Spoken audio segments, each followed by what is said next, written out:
How does a global superpower, an empire that stretches across 11 time zones and literally shapes the lives of half the planet, just vanish? It's seriously one of the most incredible stories of the 20th century. Okay, let's get right into it. I mean, the speed of this whole thing is just mind-boggling. In 1985, the Soviet Union is one of the two most powerful countries on Earth, a massive nuclear-armed giant. Then you fast forward just 7 years to 1992, and it's gone. Not defeated in some huge war, not conquered by anyone, it just dissolved. So, that's the big question we're digging into here. How on earth did that happen? How did something that seems so permanent, so indestructible, just come apart at the seams so quickly? Well, to understand the end, we've got to go back to the beginning. To really get a handle on the fall, you first have to appreciate just how huge the rise was. See, the Soviet Union wasn't just another country. It was this grand experiment, an idea that was meant to change the entire world. It all kicked off in 1917, when the Russian Revolution basically wiped out centuries of rule by the czars. By 1922, the USSR was officially born, a union of different republics all tied together by communist ideology. And after its incredibly brutal but absolutely key role in defeating Nazi Germany in World War II, it was a genuine global superpower, with only the United States as its rival. Now, this is what's so fascinating. There was this huge contradiction right at the heart of the whole Soviet project. The promise, the idea, was pretty utopian, a society where everyone was equal, where workers held the power. But the reality, especially under a guy like Joseph Stalin, was an absolute nightmare. We're talking political purges, forced labor camps, and even man-made famines that killed millions of people. And the scale of it all, it's just hard to wrap your head around. 11 time zones. Think about that for a second. When people were just waking up on its western border with Poland, folks on its eastern coast were already finishing up their workday. This was an empire on a truly colossal scale. But that massive size was kind of deceiving, because even when it seemed most powerful during the Cold War, deep cracks were already forming in the foundations. By the time we get to the 1970s and 80s, the whole system was really starting to rot from the inside out. The economy, where every single decision was made in Moscow, was just grinding to a halt. People were standing in these soul-crushing lines for even the most basic things. At the same time, the ridiculously expensive arms race with the US and a terrible decade-long war in Afghanistan were just bleeding the country dry. And you know, these weren't just small issues. They were signs that the entire system was failing its people. So into this whole mess steps a new kind of leader with a pretty radical plan. His name was Mikhail Gorbachev, and he took a massive gamble to try and save the Soviet Union, but it was a gamble that would end up speeding up its collapse. When Gorbachev took over in 1985, he was just different. He was younger, he had more energy, and he could see that the country was headed for disaster. He truly believed he could fix the system, not by cracking down harder, but by introducing two pretty revolutionary new policies.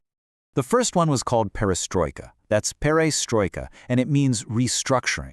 The whole point was to try and jumpstart the dying economy by bringing in some small bits of free market ideas and giving local managers more control. It was a pretty desperate attempt to get the old system working again. The second policy, and this was the real bombshell, was glasnost, glaznost, which means openness. Gorbachev figured that if he allowed a little freedom of speech, people could expose corruption and get on board with his economic changes. But in a country that had been totally repressed for decades, this was like lighting a match in a room full of dynamite. And here's the absolute key. The whole thing backfired spectacularly. Gorbachev was hoping for a little constructive criticism to help him fix things. What he got instead was a tidal wave. 70 years of pent-up anger and truth about everything, from Stalin's crimes to environmental disasters, and, crucially, this powerful desire for independence from all the non-Russian parts of the Union. Once those floodgates of anger and nationalism were opened, there was no closing them. The very forces that Gorbachev had unleashed to try and save the empire were now the things tearing it apart with unbelievable speed. This desire for freedom just spread like wildfire. First, you had the Baltic states, Lithuania, Latvia, Estonia, saying, "We're leaving." Then came Georgia, Armenia, Ukraine. It was a chain reaction. One after another, the republics that made up the Soviet Union started declaring they were sovereign, and Moscow was pretty much powerless to stop it. And the end, when it finally came, was just a blur. In August of '91, some communist hardliners tried to stage a coup to roll back all the changes. It failed, but it completely destroyed what was left of the government's authority. Boris Yeltsin, the leader of Russia, became this global hero, famously standing on top of a tank to defy them. By December, it was all over. On Christmas Day, 1991, Mikhail Gorbachev resigned. The Soviet Union was officially no more. And with that one simple symbolic act, an entire era of world history was over. That flag, the one that represented a superpower and an ideology that had defined a century, came down for good, replaced by the flag of a new, independent Russia. But the collapse of an empire is never just an ending. It's always the beginning of something new and uncertain. So what came next?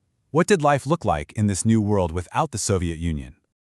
Well, where there used to be one superpower, there were now 15 new independent countries on the map. The biggest and most powerful one, of course, was the new Russian Federation.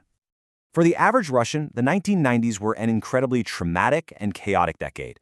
This sudden, jarring switch to capitalism, they called it shock therapy, led to a total economic collapse. Inflation went through the roof, and people's life savings were just wiped out. It was a really painful birth for a new nation that was struggling to find its identity in a world that it no longer dominated.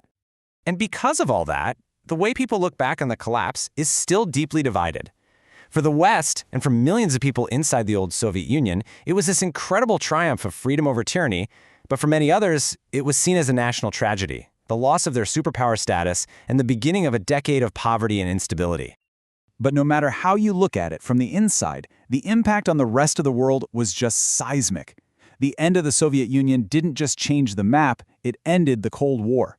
That half-century-long ideological battle between East and West that had kept the whole world on edge was finally over. Which leaves us with one final thought. From the current map of Eastern Europe to Russia's role on the world stage today, the ghost of the Soviet Union is still very much with us. So the real question for us now is, how do the echoes of that fallen empire continue to shape the world we're all living in today?